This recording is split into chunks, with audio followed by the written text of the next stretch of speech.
Firstly, thank you guys for taking the time out of your schedule. Obviously, I know you're busy Thank you to be much. here.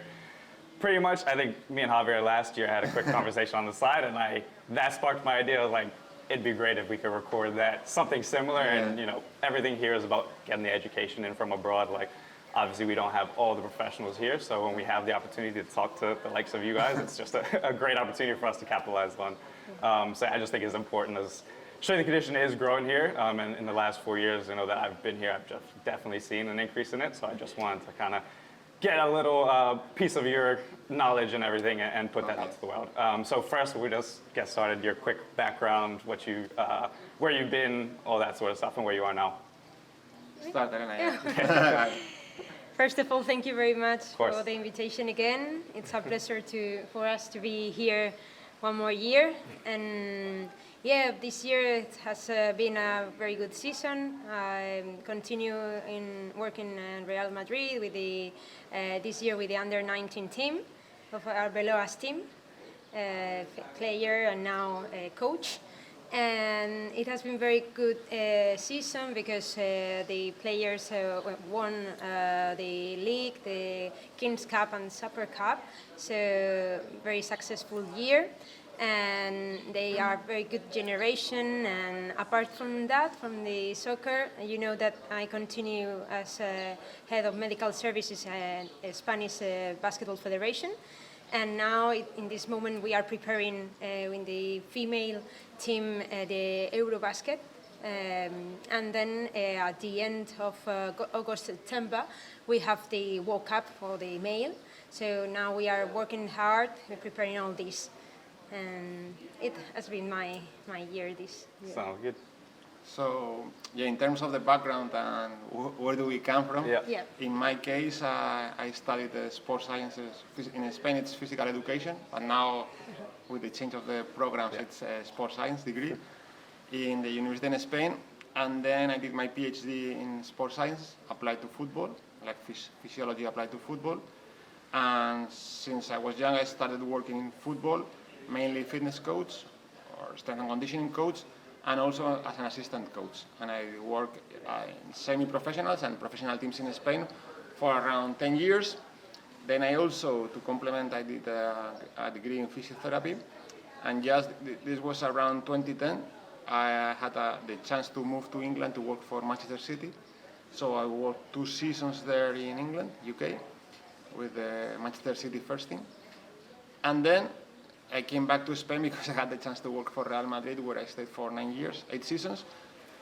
I started in the academy as the head of strength and conditioning with the academy and working for the second team. And from 2016 to 2021, 6 seasons, I worked for the first team. So I had like different experiences.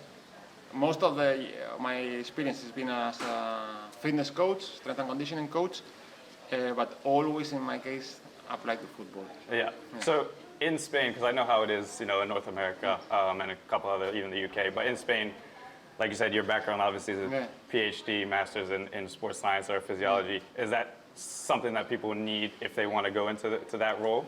In Spain, it's 100%.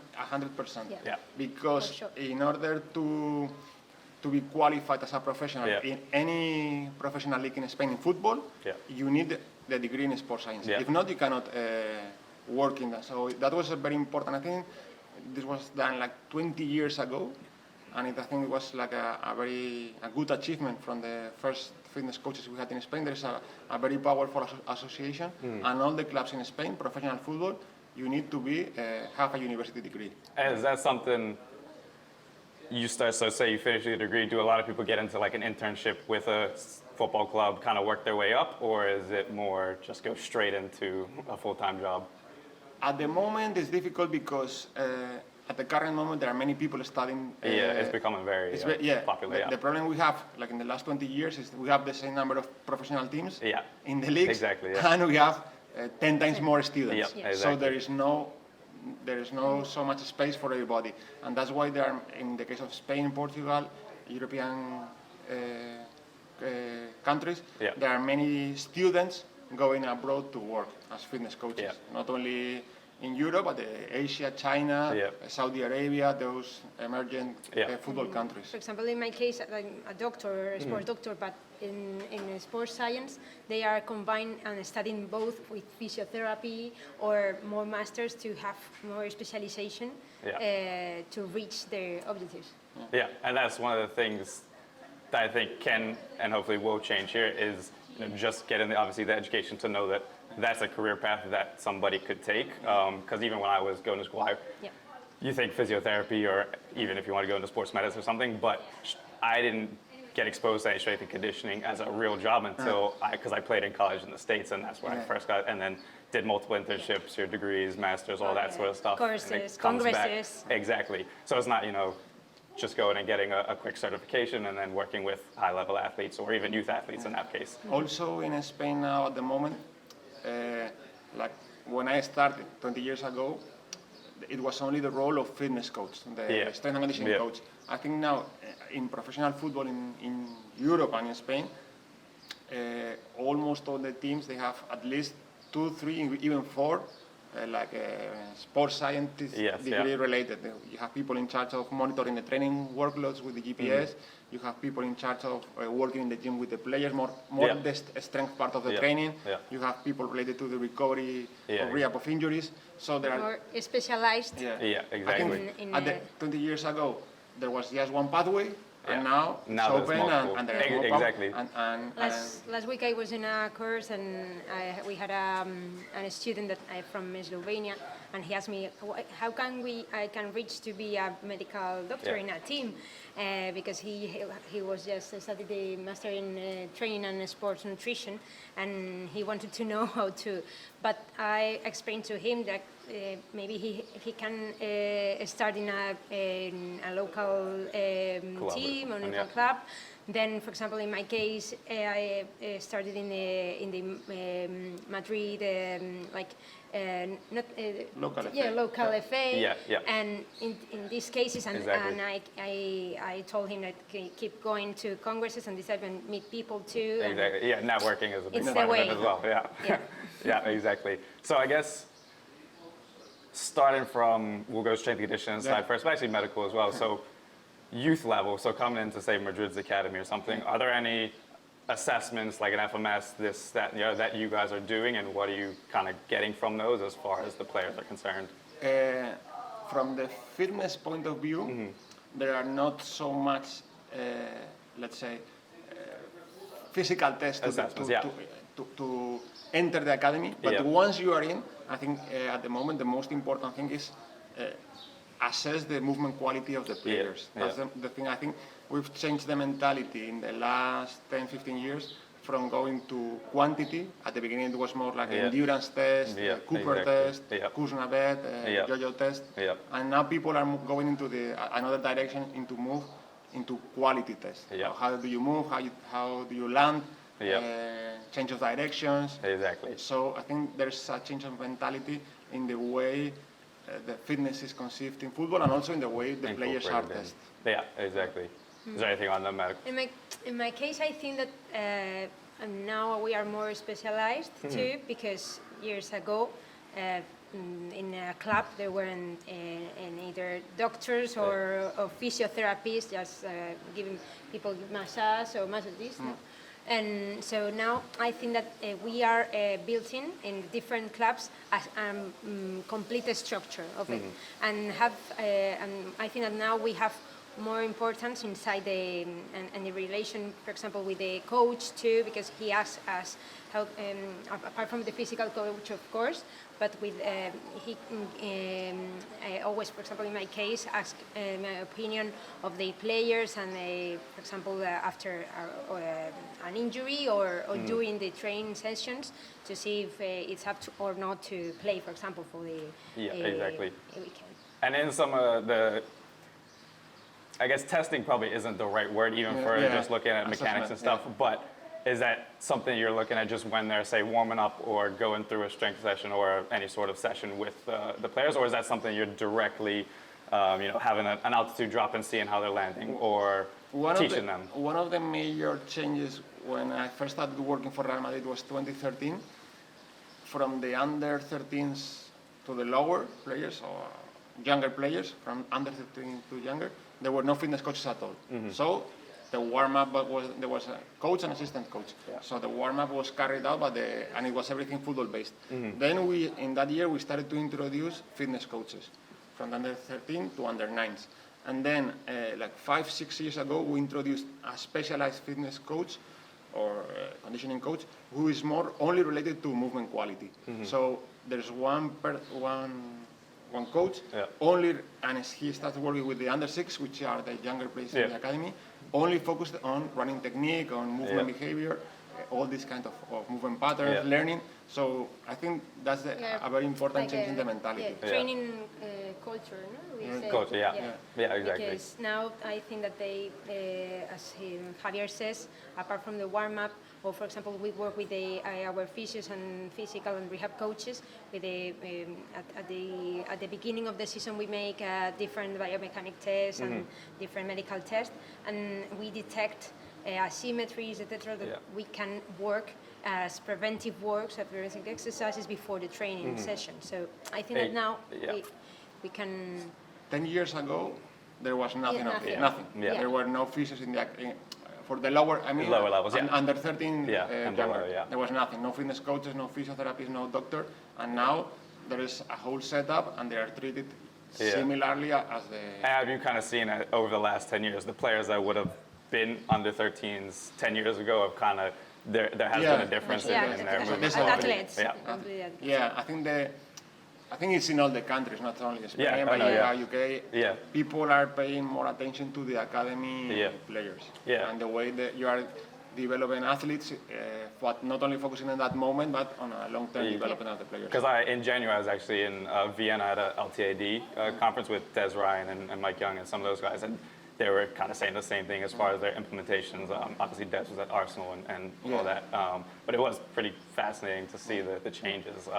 Speaking, you mentioned even just running technique and whatnot. Is that becoming, in the world of strength and conditioning, running technique and speed sessions and things like that are becoming a little more popular now? Obviously, it's not just specific to track now. It's kind of, there are benefits you can see to getting obviously proper technique, but then sprinting at full capacity, all that sort of stuff. Is that something that Madrid is doing as well, or you guys? In this case, we are doing it, or we started to focus on that kind of how the running mechanics, movement, quality, change direction, landing. Yeah. But always you have to take into account that the training time, the available training time is limited. So you are talking about that, let's say like an under 12 team. They train 3 days a week for 1 hour and a half. So you get like 3 boxes of 15 minutes. Yeah, sure. So you gotta take the boxes. You are working on it, but it's not like an athletic session where they have 1 hour only for running. At what age do they go almost full time into like the academy system? Full time only. Only under 19. Under 19. Okay. As far as we train in the mornings, like the second and the third team of Real Madrid, they train in the mornings as a professional, and then under 18 till the youngest ones in the afternoons, and they come an hour before to prepare everything and to have this type of sessions in gym, and then they have the training session of football because we don't have to lose the. So as far as that, would they, if the younger kids that would do a few sessions at Madrid, and then obviously I assume play for a club team or school team or anything like that, do you guys take into account those extra sessions and workloads and stuff that there, and how do you kind of deal with that? At least this is something that's happening in Spain. I don't know in other countries. As we spoke before, every day there are more people with a degree in sports science, physical education. So you're starting to find lots of personal coaches. Apart from away from the club.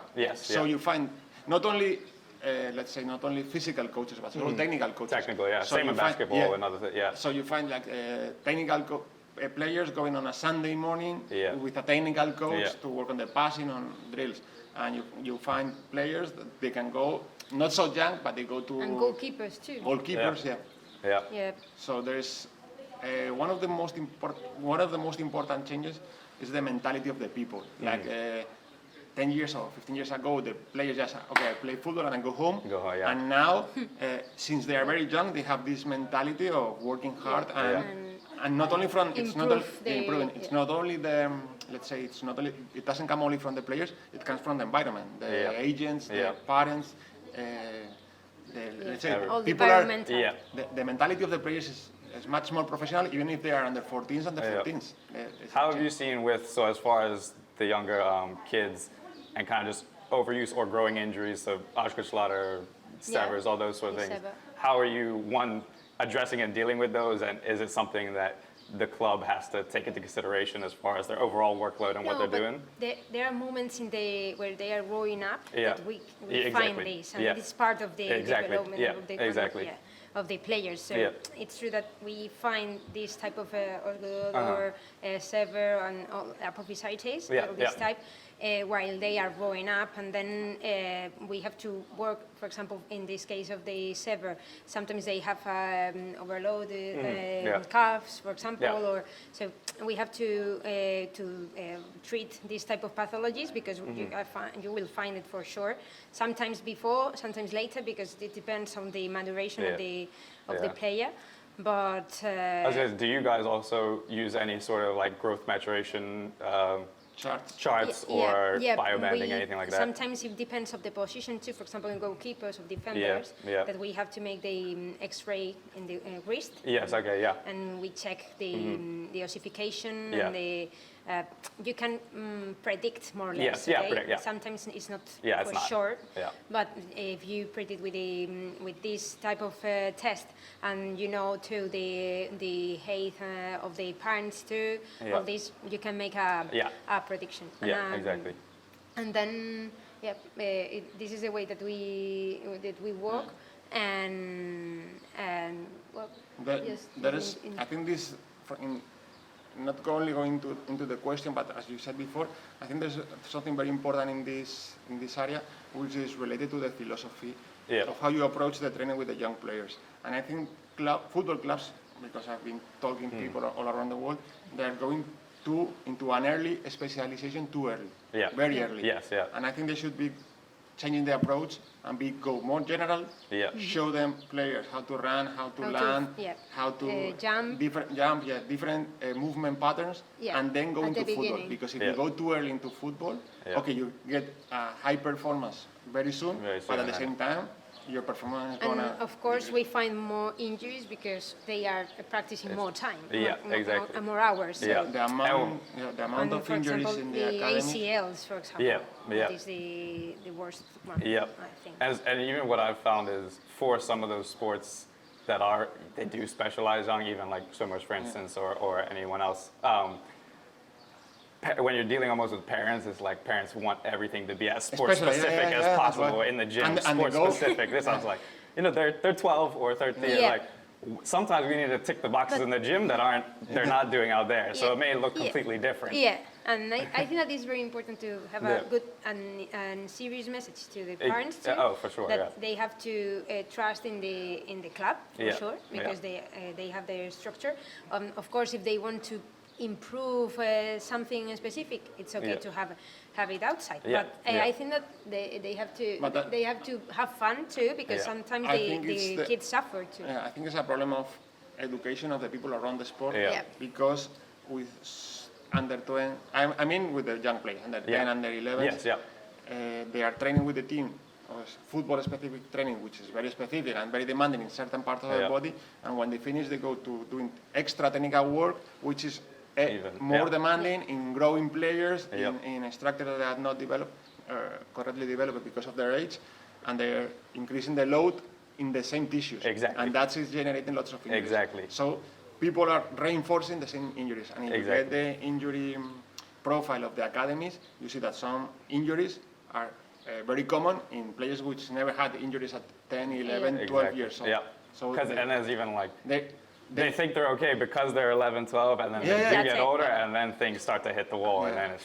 There was I read this season, a couple of last month, there was there's like an association of the football players, professional football players, and they're detecting that like Vinicius, Pedri from Barcelona, they've played with 22 years old or 21 years old as many minutes as people did with 25, 26. So people, those players with 21, 22 years old, they are getting a training volume which they are not prepared because they are very young at it. So let's see what happens with their body. How long can they tolerate those demands. And what happens also is then they're spending so much time playing that strength and conditioning is the first thing Because you be can't cut. know. That's it. And then it's like, well, you're just load, but nothing's Nothing. being You lose the done. balance. Exactly. You lose the balance. Yeah, no, So that's the problem. it's definitely something. I think that's worldwide. Obviously, that's happening. Yeah. And it is. But there's Interesting. As the players in that case, let's say all the players, agents, the marketing deals, there's a lot of the commercial behind They them. have to They have to justify play. They have to play. their job too. Yeah. Even All we the are time. Yeah. we are on With them. the example is we are on the 9th of June. Now tomorrow is the Champions League final, Yeah. but next week there is the Nations in Europe, the Nations League. So players are going to playing. be internationals. Yeah. They're going to finish the season on the 20th of June, and in Spain at least many teams are starting the season on the 3rd of July. Yeah. So and this summer is without World Cup, without the Euros, or without. So Yeah. you see that they are getting Yes. 2-3 weeks, and there are players coming from 65, 75. People, a World Cup in December. No, it's crazy. It's crazy, yeah. Especially the last few years with the World Cup being shifted Yeah, but and everything. it seems as it's gonna be like a never-ending loop. Yeah. Because it's not stopping. All the top coaches in the world, they are alarming about this fact, but nobody cares. They put in more games, so. Yeah, and there's pressure on everybody. The pressure, so then it's just. and you see the same pattern with the younger Exactly. players. So even building on that, take away the strength side of the gym side of things, even just the conditioning side with youth players, whether it's running laps or sprints or this or like, how do you guys approach that side of things? Where do they really need to spend the last 15 minutes of a hard session doing more runs, or No. what's part of the season? I think that but this is the most difficult thing. Yeah. You need to have an holistic approach to all the training, Yeah. and you need to think.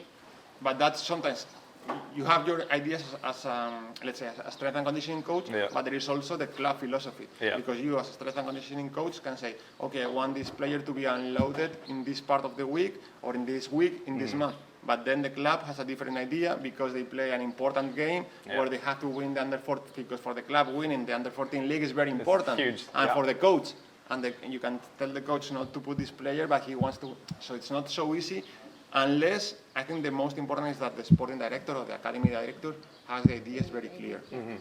But that's not very common. Yeah, and at the end of the day, we're working, or you're working for the head coach and the directors and everything else, keeping them happy. Because From you the have medical, to win. So. From the medical, you have the same problems. In our case, I think that we have standardized protocols, but of course you have to individualize too during the season, and give priority. For example, it depends on the moment of the season, the type of game we have, and for example, with an injured player that mainly we have the youth league, or this is like the champions in under 19. We have to negotiate with the coach the days of recovery. So. And even, actually, I'll touch on that after. Quickly rewind, you mentioned ACLs, and obviously you did work with the women's team as well. Yeah. But men and women, what is kind of but the club's approach to preventing as much as possible? Obviously, it's just risk reduction, but is there anything that you guys are doing or taking into consideration? I think that the female soccer, female football is increasing a lot too. We have I started working for the local federation, and then with Real Madrid too, and the national team in futsal too. And I think that the structure is getting better, and I think that we are working so hard in all this, starting more in the menstrual cycle, for example. Starting more with the strength and for the girls to avoid the ACL rupture, that is the worst one because of our anatomy and the laxitude of the ligaments. So, but I think that we have to, in all the clubs, they have to make a specific protocol of strength for the girls too. Because to try, it's a multifactorial injury, as injuries are, but as we can try to minimize things. To work on it, it's better. Because is it more recent that the women's teams or the girls' teams have been involved in a strength and conditioning program versus when, And I think it's also related because there are some factors that you cannot control. Yes, yeah. But there are also the small things that we can control are related to, as she said, with the strength and conditioning and with the neuromuscular control of the movement. Because you find, especially as you said with the females, that they don't have that background of playing football because they started later and they go straight into football. They don't have that movement control and that in the landing, change of directions, running mechanics. The type of the grass too, the natural artificial. I was going to say, do they mostly play on artificial or adapt turf? Adapt the boots to the because sure, sometimes we find this problem too. But that more or less, I think that it's something that we, as physical coaches, we can work on the neuromuscular activation, motor control of the players. Then, unfortunately, we can find cases as this year we had that are maybe they crash with another player or so that's. How do you guys build in? We also touched on the recovery, but how does the recovery part built in, and what does that look like for, say, a youth academy player or a 13-year-old versus a 16-year-old versus someone in the 19s? Yeah, for example, after a match, it depends that, for example, we are playing at home or outside. We usually travel in the same day after the match. Come back, And the first moment we give them, in this case, under 19, that are older than the youngest ones, we prepare a recovery with a meal shake.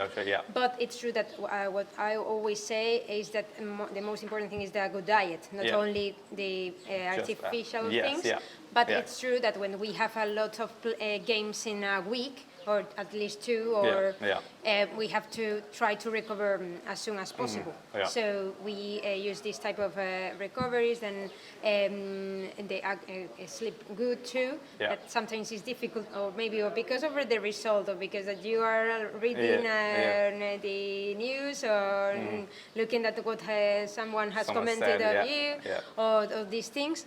Then we try, for example, when we are at home, we try to make contrast with the ice baths, or and for example, the day after, we make like two groups. One of them that the players that they haven't played, and the ones that they have to recover. So we have a massage with the physiotherapist, then some mobility in the warm-up room, and then they finish with in a hydrotherapy tube, making a contrast or all these things. I think especially in professional sport, like NBA basketball, Champions League football, when you play 2-3 times a week, I think in those teams, the figure or the idea of the recovery coach is going to be even more important than the training. Because recovery is more important than training, because you don't have time to train. Exactly. Only if you are playing every week. If you're not playing, if you are in the bench, okay, you have to train. But if you have starter, basketball, football, at that level, the most important thing is recovery. So I think that area is the one that is going to be more specialized in the next years, because clubs are demanding from people specialized only in recovery, only using all the things you have. And at the moment, as far as I know, the two topics which are the most important to address in recovery are sleep and nutrition. Exactly. They are the ones that have been demonstrated more effective. Exactly. Everything else, if those aren't correct, everything else is kind of So pointless. people, many times, they do many things, but they don't address the two main topics, which are sleep and nutrition. But they, for example, players prefer to go home in the same night till, for example, they spend the night in a hotel, and after that, because they want to spend more time at home than in a hotel. Because at least we are. Well, that's the typical debate between science and practice. Yes. What you read in the classroom, this might look great, when but you in read, reality, everybody's clear that it's best to sleep in the hotel and then train in the morning and then go back home. But nobody likes that. You have to. And with obviously sleep and nutrition being so important, especially at the younger levels, is that something that you guys really try and educate the players on, as far as what is decent nutrition? Obviously, they're kids. There's going to be things that happen, but trying to get as much fuel as possible and as much rest as possible. Yep. What? No, I mean with the academy, yeah, they do nutrition talks. Like we make, for example, during the year, we prepare with the nutrition department different types of, first of all, one in general. Yeah. And I think that because at the beginning is the most important moment to work on it, because on the elite sport, I think that they have their own traditions. They hear, of course, and they want to improve. But I think that we have to start working with the base categories, with the youngest ones. And then what the nutritionists do is to, for example, in the ones that we detect after we check the weight, the height, and the anthropometry test with the ISAC test. Then we have specific interviews to, for example, we check weekly or a diary, how, for example, how they eat from Monday to Sunday, if they have breakfast or not, because we find that they go, for example, to school without having breakfast, the lunch and dinner, or if they have any snack in the moment. And sometimes the ones that are overweight, or we talk with the family too, because we want to express, it's not that you are fat or you are thin, that we want to improve your performance, and because we are interested in this player, and we want to improve it. So we have to have that message to have and to be healthy. And it can be a sticky topic, but it's and then we take it, for example, not just month by month, but or we make after 2 months, for example, we take it again. And for example, in the under-19 team, yes, we have every day, but it's like a check of assistance. We check the weight. But then it's one per month that we make the ISAC test, like the anthropometry. Okay. And do you guys, at a very subjective level, have them fill out like, I slept, 8 out of 10 last night, or my nutrition's been anything like that, or is that kind of not as? With the sleep, in the wellness questionnaire. There's some question about sleep, sleep quality, fatigue. Not so much about the nutrition. I think the nutrition, I think one of the changes of the last years is that there are people, nutritionists in the academy. So there are people like more in charge. Let's say the nutrition, it's more the nutritionist in charge of it, and the sleep comes more in the wellness questionnaire. So it's like a little bit. I think, for example, in our case, that under 19 team, the wellness, they answer the wellness with very specific things. I think that the elite ones don't pay that much attention, or they say I'm very good, but maybe I'm tired, Also, but we take it with us that every day we send this wellness. And it's true that we detect, or for example, what we ask in the medical thing is for example, if you have any pain in your muscle pain or whatever, for example, to have their physiotherapy treatment. And we ask the sleep too, and sometimes it can, we can. You know that at the end of the day, especially football, you are competing not against you are competing on Sunday or Saturday against a rival. But during the week you are competing with your team. So you cannot trust 100% the player. Because you want to play. Exactly. So you're not going to put I'm tired. So you have to be careful. You have to. And that comes just knowing your players as you have well, to know your building players. that But you relationship see, with them. while they are training, and if they are coming or not to the physio room, so these type of things. And for example, the sleep thing, what we are all the time saying to them is not to be till too late, for example, with a mobile phone and all this. Sometimes, for example, I detect before an important match when we are concentrating on a hotel, they ask me for melatonin or something to, because maybe they are a bit nervous or all these things. As far as switching back almost to the strength side of things, what are just generally the kind of progressions that a player will go through as far as, just first learning, how to do a squat or something, any movement pattern, and then what does that progress to?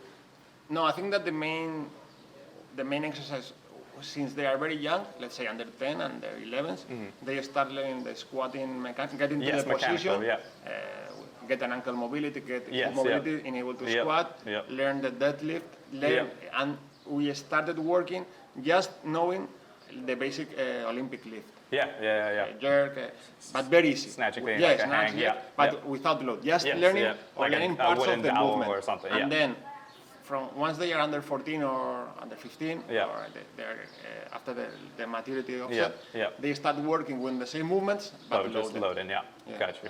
And is that, are they almost at first just ticking, a bilateral squat, maybe a unilateral motion, a hinge, or a push, a pull? What are their actual kind of exercises looking like as they No. progress to?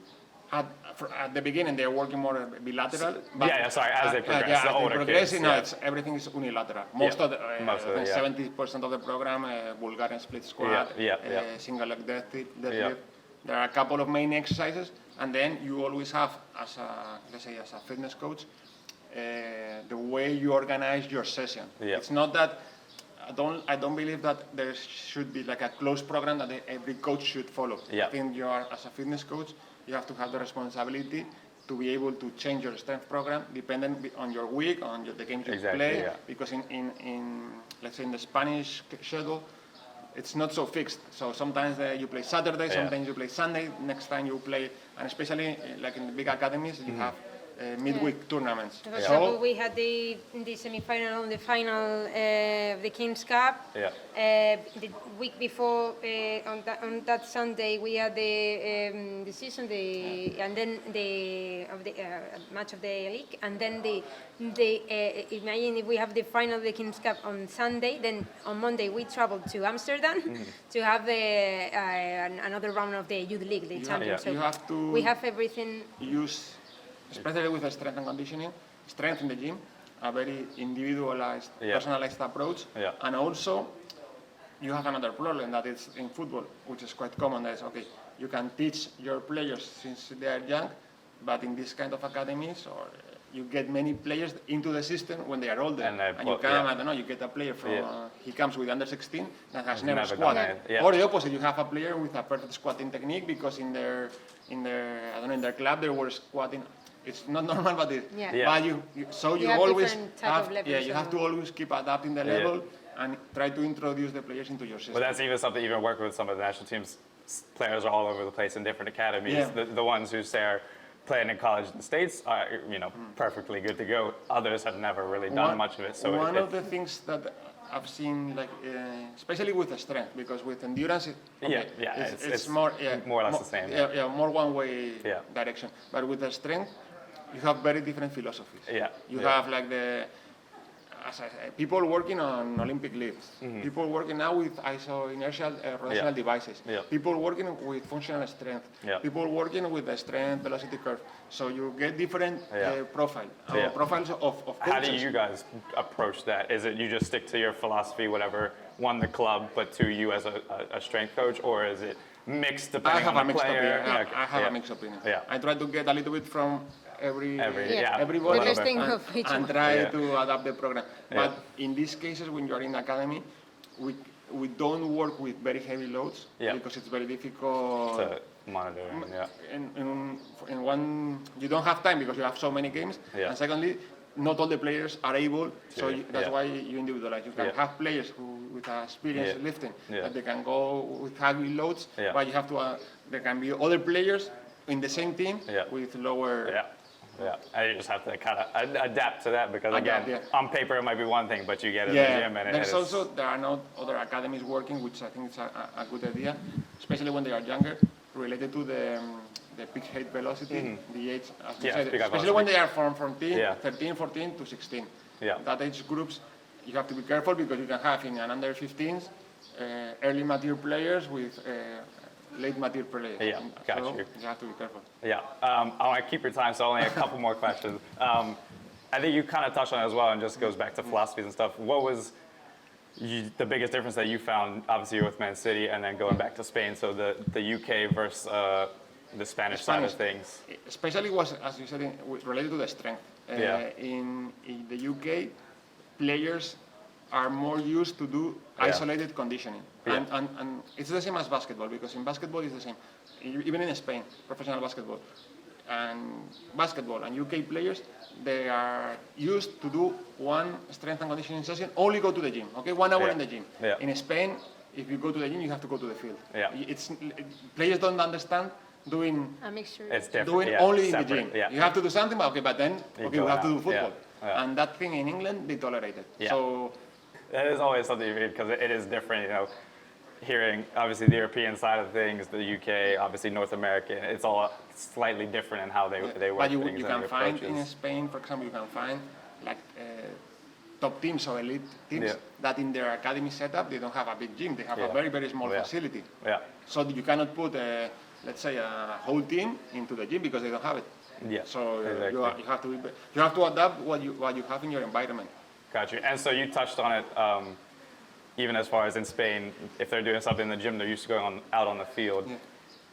When do they if it was a perfect week, there's not, 8 games to play or Yeah. something, when do they fit in their kind of gym work as far as during the day / into training? And is there a lot of activation or Normally, just work? let's say in a week, imagine you playing on a Sunday, then they will go Monday, it will be like a recovery day, Yeah. and the players that haven't played the day before, let's say half of the team, they will go on strength. Tuesday, everybody will be off. Wednesday, everybody will start in the gym, like a 45-minute Yeah. session, and then go outside.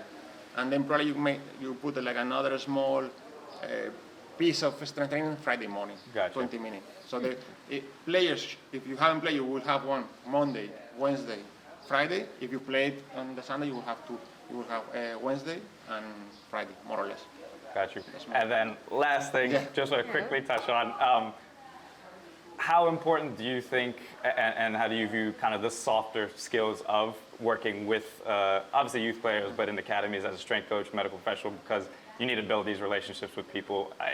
It's not going to be always the same as a perfectly designed program is going to be in reality be like that. So how do you view that, and what are kind of some strategies that you use to kind of connect with players and build that buy-in, especially in a sport like football where it is tough sometimes to sell strength and conditioning to some players. Sometimes it's difficult because it's like, but we always say that we have to try to work as a multidisciplinary team. Yes, yeah.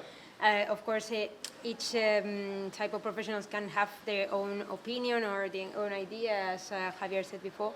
But I think that at the beginning of the season, we can have and plan how we are going to work. Yeah, yeah. And I think then it's true that you can say it like the best the best way to do it, and then in the moment and it happens. But I think that we have to be honest and to talk with, for example, with the coach or with the physical coach, and in the same way, and solve problems in the moment, not too much. Yeah. So Don't think too far if we ahead, have, but you may have to make the difficult decision with a player. If, for example, is if not up to, you have to tell it like, I think this is my opinion. Then if you want to, but I think that provide I must, all the information, and I must obviously at tell the end you of the day, what I think, and then we will see if you. But I think that in this year, maybe because we have won, maybe if you lose, it started problems too. Yeah. We work very well together, and of course saying each other what we think. Yeah. I think it's also different depending on the level of the players you have. Yeah. Because when nowadays let's say the physical profile of the top class players has changed. Yeah. And that's a reference, a mirror for the young players. Yeah. So now I think it's easier to take players to the gym. Yeah. Because they see that you see the image of the top players, how fit they are. And, everybody knows that that's the pathway. Sometimes it's not easy because at the beginning of the day, or at 9:30 in the morning, or very early to go to the gym. Oh yeah. So we tried, for example, we check it in in this type of computers, and who goes, who Who's not, coming, and we give their points to, and then they are managing points to have like a prize or something. Or apart from that, with different exercises that they make during the training session. So we have to try to. Because we want them to come to the gym, like build a culture, like. And then you have also the problem, especially now. That's the opposite. In academy, you also have more. The time is limited in comparison to the first team, to professional. And you find that every time there are more professionals in the academy. So and everybody thinks their role is the most important. So you have physios, you have nutritionists, you have psychologists, you have performance analysis, you have fitness coaches, strength coaches, and very limited time. And the coach and the head coach who and all of us, we want to make the everything. coach wants the players to be the most time as possible, the longer in the. And each professionals think that the most important thing is I think the. now that the fight in academy setups where you have different professionals, it's not so much with the players to go to the gym, is to organize that very 15-20 minutes you have with so many different inputs and the player has to be focused on the time. Football, Exactly. So that's a difficult thing to manage. No, definitely. Well, thank you. I really do appreciate you guys taking the time. We will cover many of these things. Oh, I'm sure. I just touch on it first. It's good that you have asked this question because it reinforces what we do. Exactly. So thank you guys. I do appreciate it. Thank you very much. Thank you. I think we're good to go.